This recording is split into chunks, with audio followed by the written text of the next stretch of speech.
우리는 지난 특별 새벽 기도를 통해서 섭리에 대해서 일주일 내내 말씀을 들었습니다. 그런데 또 섭리에 대해서 나눠야 되나라는 고민이 많이 들었지만 오늘 주일 생명의 삶 본문이 이 본문이고요. 이 본문보다 더 하나님의 섭리에 대해서 명쾌하게 설교할 수 있는 본문은 흔하지 않기 때문에 제가 한 번 더 하나님께서 우리에게 이 섭리를 마음속 깊이 각인하라라는 사인으로 알고 제가 이 본문을 가지고 섭리에 대해서 한 번 더 말씀을 선포하도록 하겠습니다. 우선은 좀 한 가지 복습도 우리가 이 말씀을 듣기 전에 전제되어야 될 이해가 무엇이냐면 그럼 도대체 그 섭리가 무엇이냐라는 부분인데요. 웨스트민스터 소규모 문답 11문 하나님의 섭리하시는 일이란 무엇인가요? 라고 질문을 하고 난 이후에 하나님이 최고의 지혜와 최고의 거룩과 지혜와 능력으로 모든 창조물과 그 모든 행동을 보존하시며 다스리는 것, 이것이 섭리다라고 이미 우리는 배웠습니다. 자, 그러면 시편 105편이 언제 어떤 배경하에서 기록이 되었는가라는 것을 먼저 살펴보면요, 대부분의 학자 목회자들이 시편 105편은 이스라엘 백성들이 바벨론 포로에서 돌아와 그들이 바벨론 포로에서 돌아올 때까지만 해도 하나님께서 이 행하신 놀라운 기적으로 말미암아 꿈꾸는 것 같이 기쁨으로 돌아왔지만 그들이 마주 대하는 현실은 너무나도 참담했거든요. 아무것도 인프라가 갖춰지지 않은 곳에 나라를 다시금 재건해야 되는 수많은 주변의 방해에 맞닥뜨려야 되고 좌절하고 실망하고 있을 그들을 향하여 기록한 시가 시편 105편이다라고 이야기를 하고 있습니다. 그러니까 너무나도 막막한 귀한 민들에게 어떻게 위로 격려 힘을 전달해 줄 수 있을까라고 시편 기자가 고민을 하면서 이스라엘 백성들의 역사를 돌아보면서 하나님의 섭리로 인하여서 너희들이 희망을 가졌으면 좋겠다라는 관점으로 이 시를 기록했다라고 생각을 해주시면 될 것 같습니다. 특별히 오늘 우리가 시편 본문은요, 요셉의 삶에 대한 하나님의 관점에서의 해석입니다. 즉 하나님의 섭리로 요셉의 삶을 한번 들여다보면 좋겠다라는 내용입니다. 자, 그러면 요셉의 입장에서 오늘 이 본문을 보면은요, 그가 약 한 17세의 나이에 생각지도 않게 그것도 그의 형들에 의해서 애굽의 노예로 팔려가게 됩니다. 말이 하나님의 섭리 뜻 안에 있다라고 하지만 약 한 17세부터 그는 10대 후반과 20대 전체를 노예로 감옥에서 옥살이로 지냈습니다. 여러분, 아무리 하나님의 섭리라고 해도 10대 후반과 20대 전체를 종으로 노예로 감옥에서 보낸다? 쉬운 일이 아니잖아요. 그래서 요셉의 관점에서 보면 본인에게 닥친 이 사건은 참 너무나도 어려운, 해석하기 어려운 인생사가 분명합니다. 그러나 그럼에도 불구하고 하나님의 섭리의 관점에서 요셉의 삶을 들여다보면 그렇지 않다는 거예요.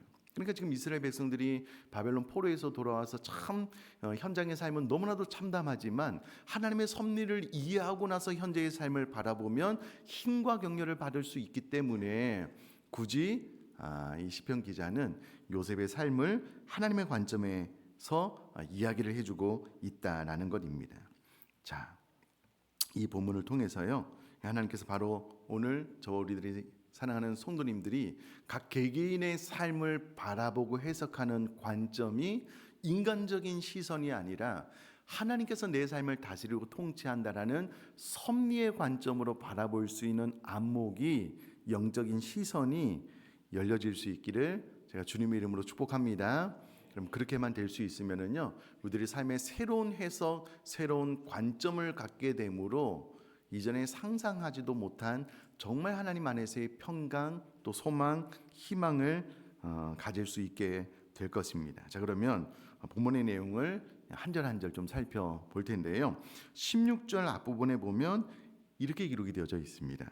그가 또 그 땅에 기근이 들게 하사.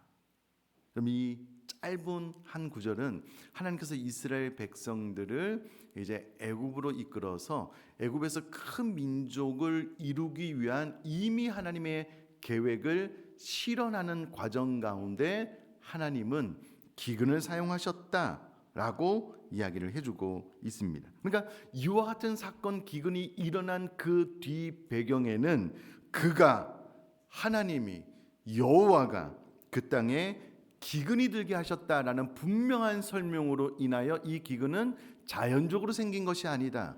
하나님께서 친히 역사하셔서 그 땅 가운데 기근을 보낸 것이다 라고 시편 기자는 설명을 해주고 있습니다. 자, 여기서 그 땅은 당시 족장들, 특히 야곱이 거주하고 있던 가나안 땅을 포함하여 근동 지역 일대를 지칭합니다. 당시 고대 근동에서는요 7년 동안 거의 전무후무한 엄청난 기근이 임하게 되었는데 그 지역에 위치했던 가나안 땅 역시 기근을 면할 수 없었다라는 거예요. 이것을 누가 하셨다고요? 그가 하나님이 하셨다라고 설명을 합니다. 여러분 인간적인 눈으로 보면 여러분 이 땅 가운데 임하는 기근 재앙들은 자연적으로 일어나는 것이잖아요. 그러나 시편 기자는 정확하게 이 땅에 임한 기근이 하나님으로부터 시작을 했다. 하나님께서 역사하신 일이다라고 설명을 해주고 있습니다. 자, 그런데 애굽은 다른 나라와 달리요. 그 7년 흉년 전 7년 풍년 때에 곡식을 미리 준비해 놓았기 때문에 이 7년 대기근 흉년을 풍성한 곡식을 가지고 살게 지내게 되었는데 이는 하나님께서 요셉을 미리 보내어 준비케 하심으로 가능한 일이었다라고 이제 시편 기자가 설명을 해주고 있습니다. 자, 어찌되었건 하나님께서 큰 기근을 일으켜 주심으로 인하여 주변에 있던 나라들이 애굽의 풍성한 곡식, 준비된 곡식이 있다라는 소문을 듣고 너도 나도 살기 위해서 곡식을 구하러 오게 되었고 이때에 야곱의 자손들도 곡식을 구하러 오게 되었고 결국은 하나님의 섭리로 야곱의 70 가족들이 이 애굽으로 오게 되었다라는 것이 시편 기자의 설명입니다. 아마도 기근이 없었다면 야곱과 그의 가족들은 절대로 애굽으로 내려가지 않았을 겁니다. 그런데 기근이 임함으로 말미암아 불가항력적으로 먹고 살 수가 없으니 내려갈 수밖에 없는 또 그곳으로 하나님께서 요셉을 먼저 준비해 놓으셨으므로 애굽으로 갈 수밖에 없는 상황을 하나님께서 만들어 주셨는데 이 또한 야곱과 그 자녀들이 가지고 있는 자유 의지를 전혀 강압적인 방법으로 사용하지 않고 자연스럽게 하나님의 섭리로 이끌었다라는 것이 시편 기자의 말입니다. 다시 한 번 더요. 이 기근을 일으키신 분이 누구라고요? 하나님께서 일으키셨다라는 겁니다. 여러분 우리는 믿음을 가지고 있으니까 이 사실을 아멘으로 받지만 혹자는 아이고 뭐 기근이 있고 난 다음에 다 역사적인 사실 이후에 뭐 기근이 있었다라고 기록해 놓은 것 아닙니까? 라고 말을 할 수도 있잖아요. 자, 그러나 이미 대흉년이 있기 전에 하나님께서는 애굽 왕 바로에게 현몽하셔서 앞으로 있을 7년 대풍년과 대흉년을 꿈을 통해서 계시하셨습니다. 이미 꿈을 통해서 이와 같은 일이 있을 것이다. 애굽 왕 바로가 이해는 못했습니다. 그러나 요셉을 통해서 알게 되었지만 이미 이와 같은 일이 있을 것이다라고 하나님께서 계시하셨다라는 겁니다. 그러므로 이와 같은 언급은 사람의 눈으로 볼 때는 단순한 자연 현상에 지나지 않지만 이미 성경은 다 하나님께서 계시하시고 예언해 놓으시고 하나님의 계획대로 지금 일이 진행되어 가고 있다라는 것을 분명히 알게 하고 있습니다. 뿐만 아니라 여러분 우리가 더 큰 그림으로 이 사건을 확대해서 보면은요 하나님은 아브라함에게 이미 이와 같은 사건이 있을 것에 대해서 말씀을 수백 년 전에 해 놓으셨습니다. 창세기 15장 13절로 14절 말씀을 제가 읽어보면 여호와께서 아브라함에게 이르시되 너는 반드시 알라 내 자손이 이방에서 객이 되어 그들을 섬기겠고 그들은 400년 동안 내 자손을 괴롭히리니 그들이 섬기는 나라를 내가 징벌할지며 그 후에 내 자손이 큰 재물을 이끌고 나오리라. 그러면 이미 하나님께서는요 수백 년 전에 아브라함에게 너희 후손이 애굽으로 가게 될 것을, 그곳에서 큰 민족을 이루게 될 것을, 그곳에서 나올 때 큰 재물을 가지고 나올 것을 이미 아브라함에게 다 말씀하셨습니다. 그리고 역사의 현장 가운데 때가 되매 하나님께서 기근을 통하여 하나님의 역사하심으로 이미 아브라함에게 하신 말씀을 이루어가고 있다라는 것을 역사를 통해서 우리는 발견하게 되는 것이고요. 이 하나님의 아브라함에게 하셨던 이 약속을 이루는 그 과정 가운데 하나님께서 기근을 이용하셨다라고 시편 기조가 이야기를 해주고 있습니다. 그러니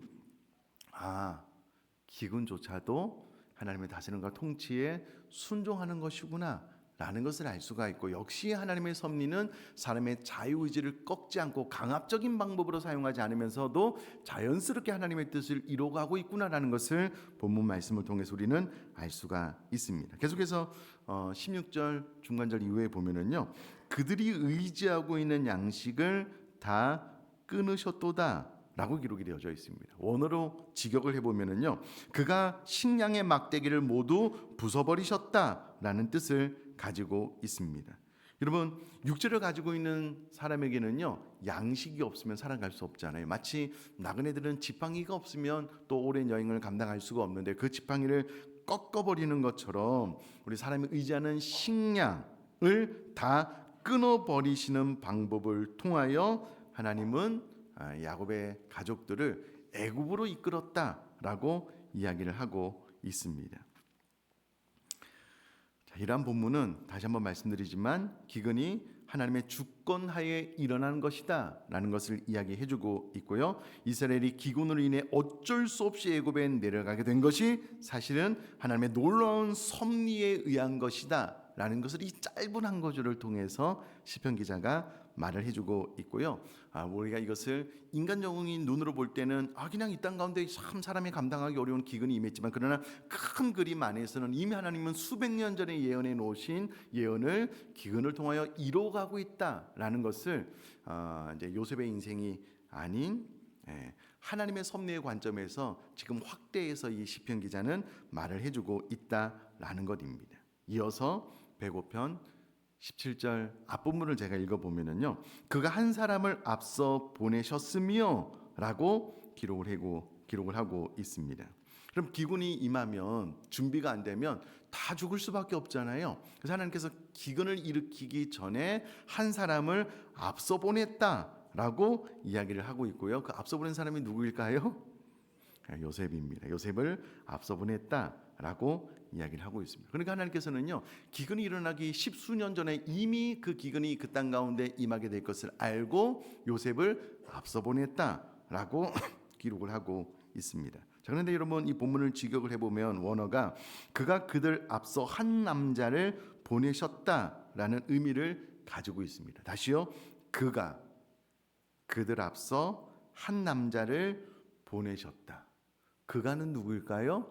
하나님이 한 남자 요셉을 보내셨다라고 기록을 하고 있습니다. 근데 여러분, 여기서 보내셨다라는 것을 원어로 찾아보니까는요, 왈라흐라는 단어인데요, 이것은 그냥 내가 누구를 그냥 보냈다라는 그런 의미가 아니라 무언가 특별한 사명을 부과하여 사람을 파견하는 것을 의미하는 단어가 바로 왈라흐라는 단어입니다. 그러므로 하나님께서 요셉에게 특별한 사명을 주어서 하나님께서 요셉을 콕 집어 보냈다라는 의미를 함축하고 있습니다. 자, 이는 요셉이 종의 신분으로 애굽으로 팔려간 것 같지만 실상은 하나님께서 요셉에게 특별한 사명을 주어서 요셉을 콕 집어서 앞서 보냈다라는 의미를 가지고 있습니다. 물론 당시 요셉은 이와 같은 하나님의 섭리, 하나님의 깊은 뜻을 이해하지 못했을 겁니다.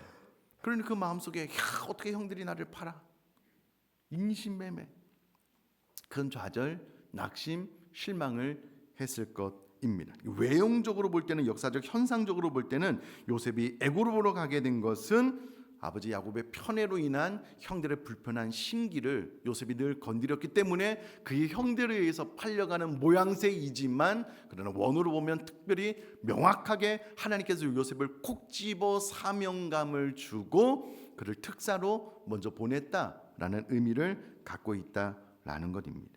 그러니 여러분, 우리가 요셉과 같은 이때 당시에 하나님의 섭리를 이해하지 못한 인간적인 시각만 갖고 있으면은요, 지금 내 삶 가운데 일어나는 모든 일들이 답답해요.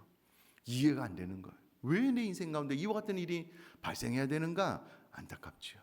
아마 요셉도 당시에 그랬을 겁니다. 그러나 시편 기자는 이와 같은 요셉의 입장에서 제한된 생각밖에 할 수 없는 것을 한 걸음 뒤로 물러나서 이 모든 것들은 하나님의 섭리 안에서 하나님께서 요셉을 콕 집어 사명감을 주어 애국으로 먼저 보낸 사건이다 라고 이야기를 해주고 있고요. 이 시편을 대하는 이스라엘 백성들이 지금 그들이 당면한 현재의 이 참담한 나라를 세워야 되는 너무나도 어려운 이 상황 가운데 이것이 다 하나님의 섭리 가운데 진행되고 있는 것이다 라는 것을 이 짧은 구절을 통하여 효과적으로 전달을 하고 있다는 겁니다. 그러니 이 시편 기자가 누군지는 모르겠지만 정말 성령의 감동에 의하여 기록한 책이 맞다라는 것을 확신할 수밖에 없는 대목입니다. 자, 앞서 말씀드렸다시피 이 일이 있기 수백 년 전에 하나님께서는 이미 요셉의 증조부 아브라함에게 애굽 이주는 물론 출애굽할 것까지 이미 다 예언을 해 놓으셨고 역사의 현장 가운데 하나님은 기근을 사용하시고 요셉을 불러 먼저 보내심으로써 하나님의 계획을 착착착착 이루고 하고 있다는 것을 이야기를 해주고 있습니다. 자, 그런데 여러분 배고픈 17절 상반절은요, 그가 한 사람을 앞서 보내셨으며 라는 말씀을 통해서 이 주어가 하나님으로 말미암아 하나님께서 하나님의 주권으로 이와 같은 놀라운 계획을 실행해 가고 있다는 것을 딱 이야기하고 있는데요, 중반절 이후에 보면 전혀 다른 관점이 나오고 있는 것을 볼 수가 있습니다. 배고편 17절 중반절 읽어볼까요? 요셉이 종으로 팔렸도다. 이 짧은 한 구절 안에 앞부분은 주어가 하나님이기 때문에 하나님께서 이와 같은 일을 행하셨다라고 이야기를 하고 있지만은요, 중반절 이후에 요셉의 관점으로 딱 보니까 요셉이 종으로 팔렸도다라고 이야기를 해주고 있습니다.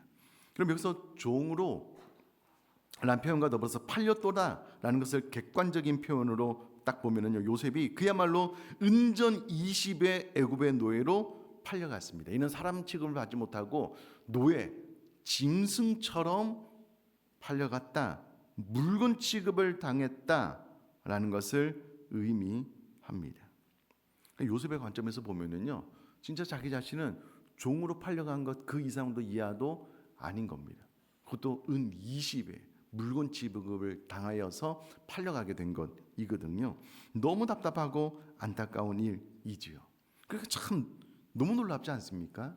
시편 105편 17절 이 짧은 한 구절을요, 그럼 고개를 왼쪽으로 딱 돌리면은 와, 이와 같은 일은 하나님의 놀라운 섭리 가운데 진행되었다라고 볼 수 있는데, 그럼 여기서 조금만 고개를 이렇게만 돌려도요, 와, 애굽의 종으로 팔려갔네, 너무나도 안타깝고 너무나도 슬픈 일이네, 이렇게 되는 거예요. 그래 여러분, 우리가 신앙생활을 할 때에 조금만 고개를 오른쪽으로 돌리면은요, 내 삶 가운데 일어나는 일은 모두 다 인간적인 일이에요. 근데 이와 같은 하나님의 말씀으로 딱 확신 가운데 고개를 조금만 왼쪽으로 돌리면은요, 역사의 주관자가 누구시라고요? 하나님이신 거예요. 이 모든 일을 하나님께서 다스리고 통치하시고 하나님의 계획 가운데 진행되고 있다라는 겁니다. 그러니 여러분, 이 짧은 한 구절을 통하여 아마 시편 기자는 포로에서 돌아온 이스라엘 백성들을 향해서 도전하고 있는 것 같아요. 고개를 오른쪽으로 돌려 요셉처럼 인간적인 눈으로 인생을 볼래? 고개를 왼쪽으로 돌려 하나님의 섭리 가운데 이 모든 것들이 진행되는 것으로 볼래? 라고 질문을 던지는 것 같아요. 그럼 저도 우리 사랑하는 성도님들에게 한번 질문을 한번 던져보고 싶습니다. 여러분 인생을 어떤 관점으로 해석하고 계셔요? 너무 인간적인 관점으로 이것은 뭐 자연히 뭐 그냥 일어난 일이지, 이렇게만 보면 아무 소망이 없습니다. 고개를 조금만 돌려서 보면 내가 정말 이때 당시 요셉이 이해가 안 됐던 것처럼 나도 지금 내 삶 가운데 일어나는 이 사건들이 이해가 되지는 않지만, 그러나 하나님의 섭리 안에 있다라고 확신하게 되는 순간 우리는 하나님의 계획 안에 있구나 라고 안심하게 되고요, 하나님께서 행하실 일을 기대할 수 있다라는 것입니다. 그러나 여러분 꼭 고개를 이쪽으로 돌리지 말고 이쪽으로 돌려 하나님의 섭리를 바라볼 수 있기를 주님의 이름으로 축복합니다. 하나님의 섭리를 바라보면 일이 끝나는 것이냐? 안타깝지만 그렇지 않습니다. 참 다음 구절은 우리들로 하여금 감당하기 어려운 생각을 하게 합니다. 18절 앞부분을 읽어보면요, 그의 발은 착고를 차고 라고 기록이 되어져 있습니다. 여러분, 이 시편 기자는요, 요셉이 애굽에 팔려서 보디발의 집에서 그가 유혹을 이기고 열심히 성실하게 살다가 감옥으로 가게 된 사건을 싹 삭제해 버렸습니다. 그냥 한 번에 훅 뛰어넘어 버렸고요. 곧바로 억울한 누명을 쓰고 감옥에 갇힌 장면만을 묘사하고 있습니다. 창세기 기록에는요, 착고와 쇠사슬에 대한 기록이 나와 있지는 않지만 당시 죄인에 대한 형벌이 가혹했던 애굽에서 요셉은 이와 같은 수모는 당연히 겪었을 것이다. 그리고 성령의 감동에 의하여 요셉이 감옥에 있었던 사건을 이야기를 해주고 있는데, 바른 착고를 차고라고 기록이 됨으로써 그가 애굽의 총리가 되기 전까지 얼마나 고통스러운 나날을 보냈는지 이야기를 해주고 있습니다. 뿐만 아니라 18절 계속해서 읽어보면 그의 몸은 쇠사슬에 매였으니 라고 기록이 되어져 있습니다. 여러분, 저는 여기서 주목을 끄는 단어가 그 몸은인데요, 원어를 찾아보니까 나프쇼라는 단어입니다. 이는 그의 영혼으로 번역이 될 수도 있는데요, 왜냐하면 이 나프쇼의 원형이 네페쉬라고 해서 1차적으로 영혼이라는 의미를 가지고 있기 때문에 그렇고요, 이는 요셉이 육체적인 고통뿐만 아니라 그의 영혼의 고통이 너무 가혹했다라는 것을 이야기를 해주고 있고요. 이 부분에 대해서 제가 참 사랑하고 존경하는 박영선 목사님은요, 그의 몸은 쇠사슬에 매였으니라는 말을요, 그의 심장이 쇠사슬로 인하여 관통됐다라고 설명을 합니다. 그러니까 육체적으로 너무 고통스러운 거예요. 영적으로도 너무 고통스러운 거예요. 사람이 감당하기 어려운 시간을 보내고 있었다라는 말을 그의 몸은 쇠사슬에 매였으니 라고 설명을 해주고 있다라는 것입니다. 자, 질문이요. 요셉이 이때 당시에 내가 하나님의 섭리 가운데 이 과정을 겪고 있다라는 것을 알았을까요? 몰랐을까요? 몰랐습니다. 그러니 이렇게 고백하는 거예요. 아마 역사의 어느 순간 그의 형제들이 왔을 때에 하나님께서 나를 미리 당신보다 앞서 보내 이 모든 것들을 준비하게 하시니 염려하지 마십시오라고 말을 했을 때는 감옥에서 다 벗어나 아마 총리로서의 삶을 살고 있던 어느 날 깨달았을 것 같아요. 그러나 이 시점에서는 내가 하나님의 섭리 가운데 지금 이와 같은 고난을 당하고 있다는 것을 요셉이 1도 생각하지 못한 시점이었거든요. 그러니 그의 몸은 쇠사슬에 매여, 쇠사슬이 마치 그의 심장을 꿰뚫고 있는 그 너무나도 큰 고통과 영혼의 고통을 겪고 있었다라고 이야기를 해주고 있다라는 것입니다. 그리고 그때는 19절 말씀 보니 곧 여호와의 말씀이 응할 때까지라라고 이야기를 함으로써 이 고난이 최종적인 목적이 아니고요, 이 고난을 통하여서 요셉의 성장, 성수, 하나님의 뜻, 또 하나님의 사람으로서 자라나는 그 때까지, 그러니까 이 고난은 영원하지 않고요, 하나님께서 목적하신 그 때가 되면 풀려나게 되어 있는데 하여튼 그때까지다라고 이야기를 하고 있습니다. 자, 그래서 중요한 것은 우리가 하나님의 섭리를 100% 다 이해하지 못하면, 아니 하나님의 섭리를 100% 이해했다라고 하더라도 우리 인생 가운데 맞닥뜨리는 일들이 요셉처럼 내 심장을 꿰뚫는, 내 영혼을 꿰뚫는 고통일 수 있습니다.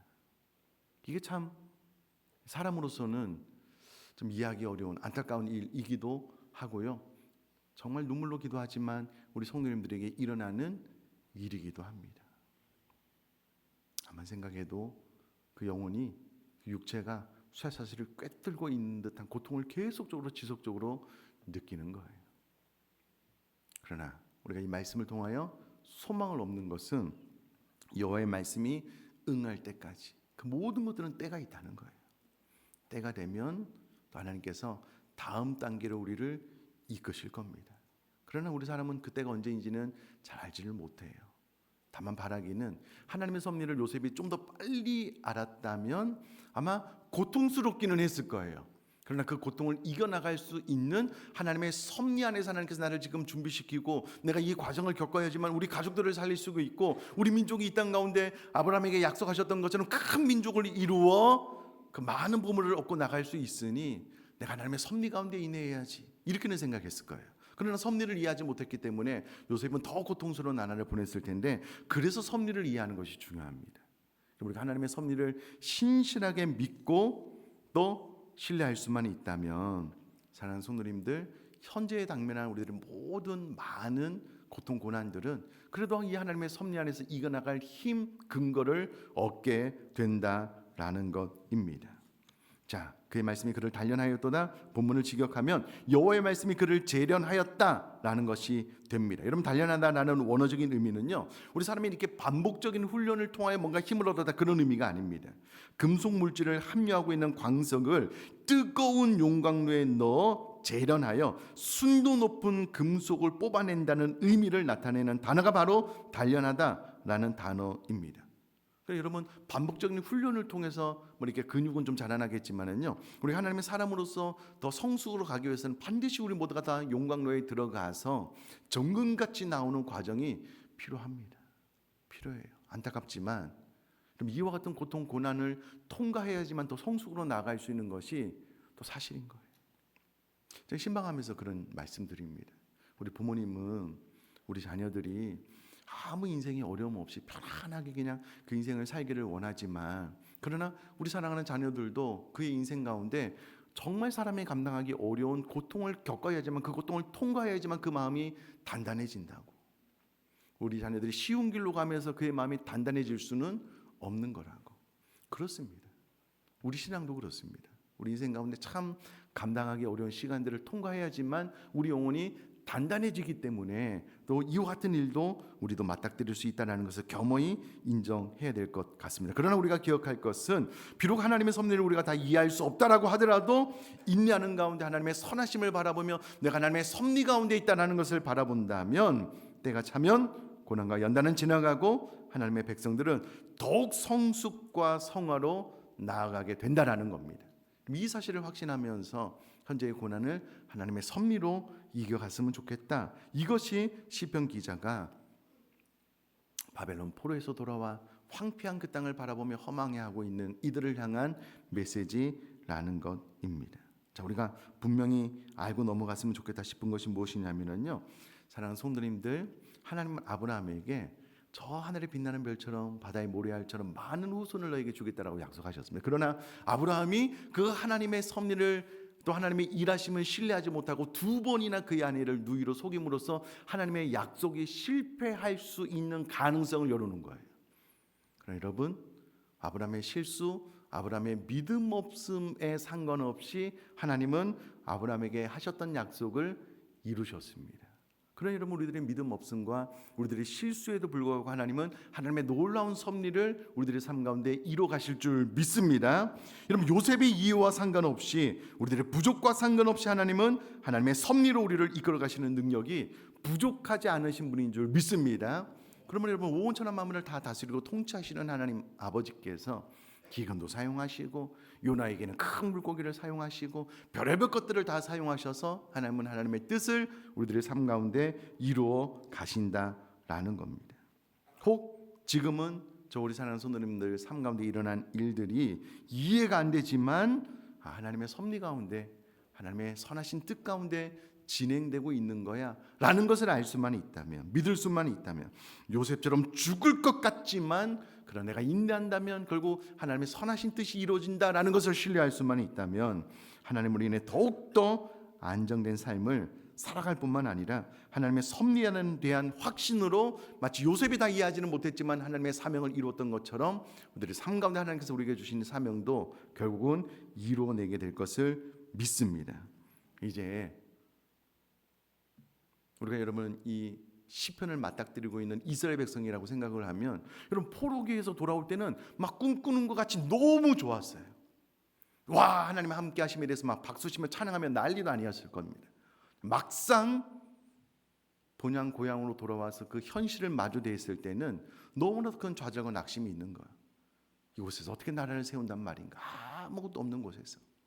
그곳에서 시편 105편이 선포되고 있는 거예요. 하나님의 섭리는 과거에 너희 신앙의 선조들을 이렇게 이끌었다. 그러니 하나님의 섭리를 신뢰하고, 너희들의 현실은 참담하지만 하나님께서 반드시 이루실 것을 소망 가운데 바라보면서 믿음으로 한 걸음 한 걸음 전진하기를 원한다. 이것이 시편 기자의 메시지라면 저희 여러분들이 반드시 그 삶을 선택하고 믿음으로 살아나갈 수 있게 되기를 주님의 이름으로 축복합니다.